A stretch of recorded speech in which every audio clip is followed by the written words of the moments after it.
안녕하십니까. 오늘은 중국과 인도가 많은 분쟁을 겪고 있는 악사이친 지역에 대해서 한번 알아보겠습니다. 악사이친 지역은 인도 카슈미르의 동쪽 그리고 중국의 서쪽에 위치하고 있습니다. 북쪽으로는 신장 지역이 있고 남쪽으로는 티베트 지역과 접해 있습니다. 이 지역은 해발 5,000m 이상의 고도로 사실 사람이 살기가 어려운 곳입니다. 과거 신장하고 티베트를 오가던 야크 카라반이 이용하던 무역로였습니다.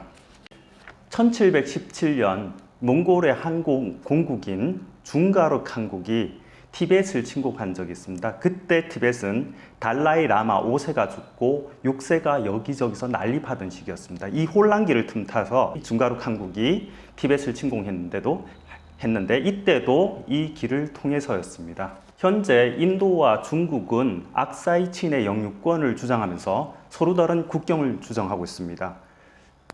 자, 가장 왼쪽에 보시면은 중국 측이 주장하는 국경이 있고요. 그리고 가장 오른쪽에 악사이친 지역을 다 포함해서 인도 측이 주장을 하고 있습니다. 그리고 가운데 현재 가란 계곡 사이로 나 있는 이 경계선이 현재 실질적으로 중국과 인도가 분할하고 있는 경계선입니다. 자, 지도를 한번 보겠습니다. 가란 계곡이고 그 아래 그 인도 측 초서인 고그라, 그리고 맞은편에 중국 측 초서인 핫스프링, 그리고 그 아래로 내려오시면은 세월간이의 마지막 배경이 됐던, 영화 세월간이 아시죠? 거기 마지막 배경이 됐던 판공초가 있습니다. 판공초에는 북쪽의 산맥이 판공초를 향해서 뻗어 있는데 그 모양이 손가락 같다고 해서 이름을 각각 핑거 1에서 핑거 8까지 번호를 붙여놓고 있습니다. 이 지역의 경계가 처음 언급된 것은 1840년대였습니다. 그때 라다크 왕국의 라자 굴랍싱과 티베트 왕국하고 오래된 국경에 대해서 확정하는 협정을 맺게 됩니다. 하지만 이 장소가, 이 라인이, 국경 라인이 구체적으로 어디였는지는 현재 알려지지 않고 있습니다. 참고로 이 과거 악사이친 지역의 주변 국가를 한번 알아보겠습니다. 악사이친 지역의 동쪽에 위치한 것은 중국이고 북쪽에는 신장이 있었습니다. 그리고 남쪽에는 티베트 영역이 있었고 서쪽으로 잠무 카슈미르 지역이 있었습니다. 이 악사이친 지역이 과거 어느 왕국에 속했느냐에 따라서 현재 인도와 중국 사이의 영유권 주장의 근거가 달라질 수가 있습니다. 이유야 어찌됐건, 과정이야 어찌됐던 간에 신장과 티베트 지역은 이후에 중국에 병합됩니다. 잠무 카슈미르 지역은, 라다크를 비롯한 잠무 카슈미르 지역은 처음엔 영국에, 그리고 인도가 독립된 이후에는 인도에 편입됩니다. 그래서 이 지역이 과거 어느 땅이었냐, 그 신장이나 티베트 땅이었냐 아니면은 라다크의 영역이었냐에 따라서 현재 그 주장의 근거가 달라지게 되는 겁니다.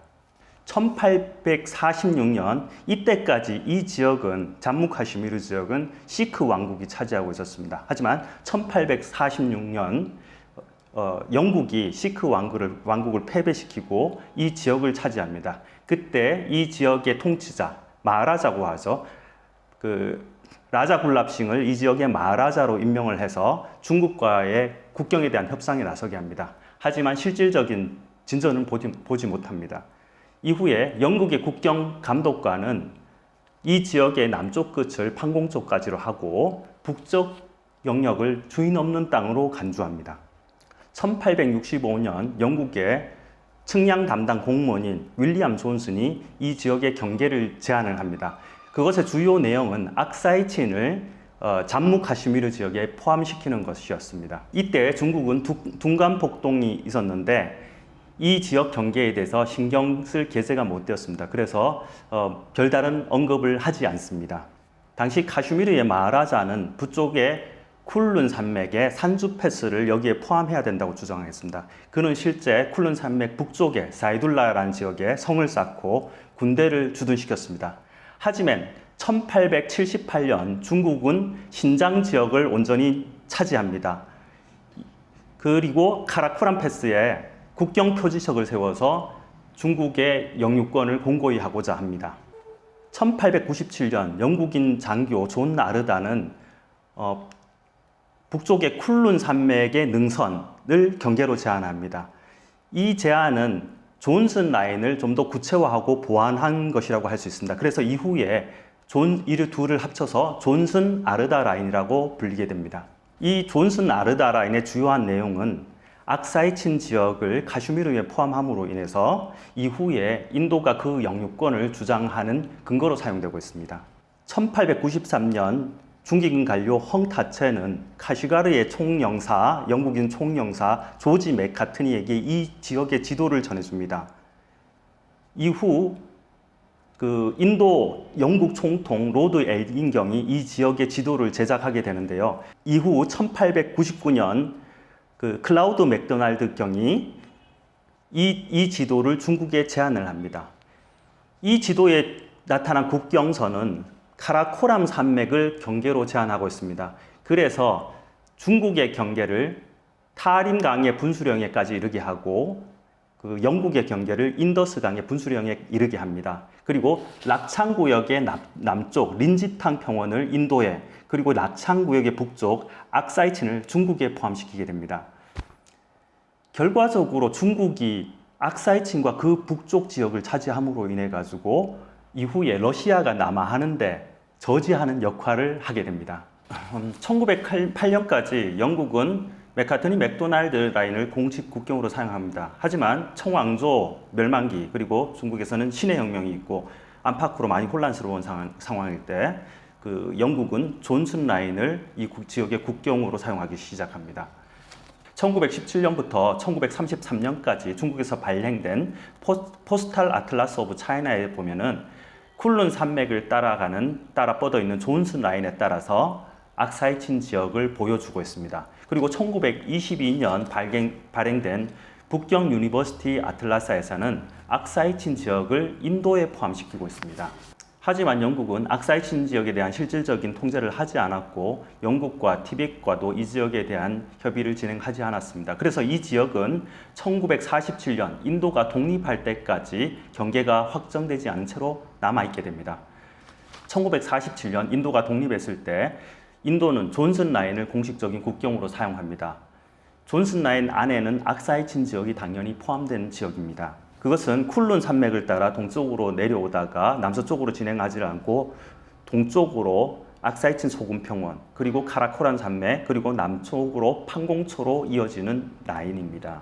1950년대 중화인민공화국은 티벳과 신장 지역을 연결하는 장장 1200km의 도로를 건설합니다. 이 중에 179km가 존슨 라인 남쪽에 있는 악사이친 지역을 관통하여 건설되었습니다. 인도 측에서는 카라코람 산맥이 막혀 있어서 실제적으로 이 지역에 진입하는 게 쉽지 않았습니다. 그래서 1951년부터 1957년까지 이 도로 공사를 진행했는데 그 사이에 인도는 그 도로 공사의 존재를 알지 못합니다. 1958년 중국이 이 지역의 지도를 만들자 그걸 통해서 인도는 겨우 이 도로의 존재를 확인하게 됩니다. 이 도로 공사가 사이노 1962년 인도 중국 전쟁, 즉 사이노 인디안 워를 촉발시킨 배경이 되었습니다. 사이노 인디안 워의 배경이 된 또 하나의 사건에 대해서 한번 알아보자면은 1959년 티벳의 수도 라사에서 중국에 저항하는 봉기가 일어납니다. 중국은 이것을 무력으로 탄압을 하게 되는데요. 이때 티벳의 지도자 달라이 라마가 인도로 망명을 하게 됩니다. 인도가 달라이 라마의 망명을 받아줌으로 인해 가지고 인도와 중국과의 관계는 급속도로 악화되고 국경 지역에서 잦은 충돌이 발생합니다. 1960년부터 61년까지 그러한 분쟁을 외교적인 노력으로 해결해 보려고 했지만은 결국 결렬되고 맙니다.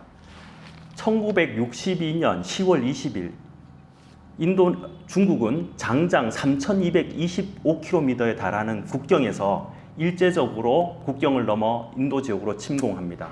이때 인도는 전쟁 경험이 거의 없었지만은 중국은 국공내전 그리고 한국전쟁에 풍부한 전쟁 경험이 있었습니다. 그래서 순식간에 인도 국경으로 밀고 들어오게 됩니다.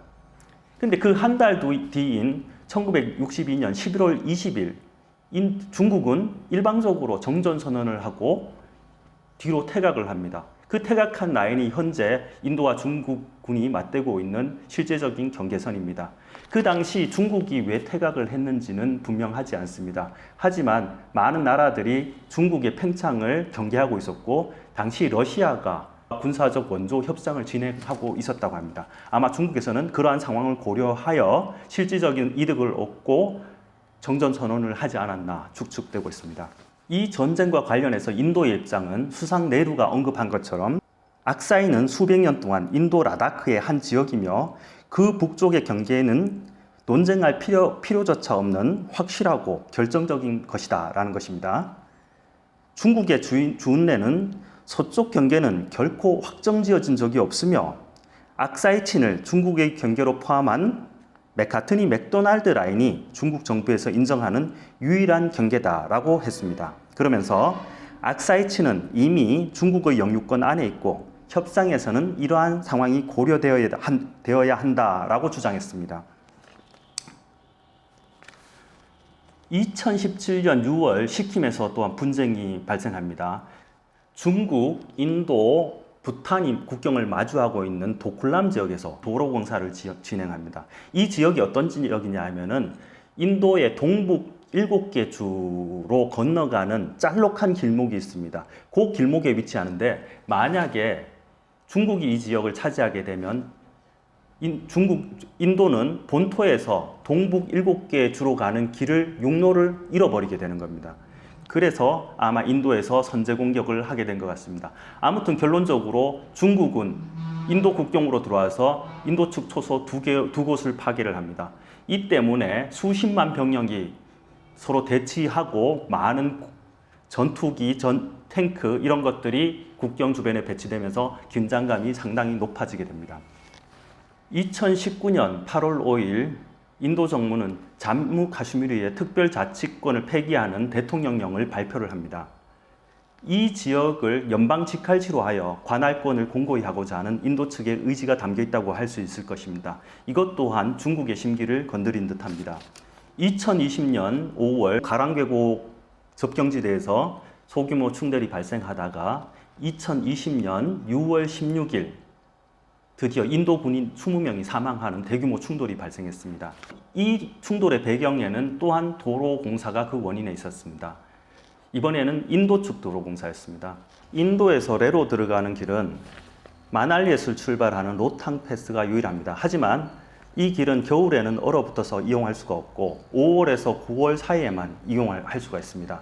인도 정부는 기후와 도로에 관계없이 차량을 운행할 수 있는 도로를 건설한다는 계획하에 2020년 6월 15일 1600명의 노동자를 가랑 계곡으로 파견합니다. 인도가 계획한 다르북쇼크 디비오 도로는 중국이 영유권을 주장하는 경계 안에 있어서 중국이 먼저 선제 공격한 것입니다. 가랑 계곡의 사태로 인해서 인도인의 중국에 대한 반중국 정서가 크게 커지게 됩니다. 그래서 인도 정부의 대처 또한 능동적으로 바뀌게 됩니다. 인도는 실적경선에 4만 명의 군대와 공격용 헬기, 그리고 대공 방어 시스템, 전투용 탱크와 제트기를 배치를 하고 중국에게 전쟁 준비가 돼 있음을 알립니다.